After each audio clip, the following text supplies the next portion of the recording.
रुद्राय कटिं पूजयामि अघोरुद्राय नाभिं पूजयामि अघोरुद्राय दक्षिणहस्तेन पूजयामि अघोरुद्राय वामहस्तेन पूजयामि अघोरुद्राय दक्षकर्णेन पूजयामि अघोरुद्राय वामकर्णेन पूजयामि अघोरुद्राय दक्षिणाशिपुटेन पूजयामि अघोरुद्राय वामनाशिपुटेन पूजयामि अघोरुद्राय दक्षकर्णेन पूजयामि अघोरुद्राय वामकर्णेन पूजयामि अघोरुद्राय दक्षिणस्ताङ्गुल्याग्रेण पूजयामि अघोरुद्राय वामहस्ताङ्गुल्याग्रेण पूजयामि अघोरुद्राय दक्षपादाङ्गुल्याग्रेण पूजयामि अघोरुद्राय दक्षस्ताङ्गुल्याग्रेण पूजयामि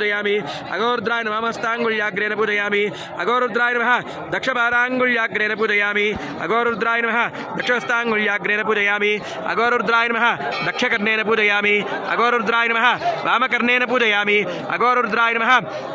शिरस्यादि नाभिपर्यन्तं पादादि सर्व अंगपूजाञ्च सम्पूर्णताफलहित्यर्थमिति अघोरुद्राय नमः पादादि शिरस्यादि नाभिपर्यन्तं सर्व अंगपूजाञ्च सम्पूर्णताफलहित्यर्थमेर्फलं सर्वं श्री अघोरुद्रादेवतार्पणमस्तु मण्डपस्थ आवादेवताभ्यः अर्चनाञ्च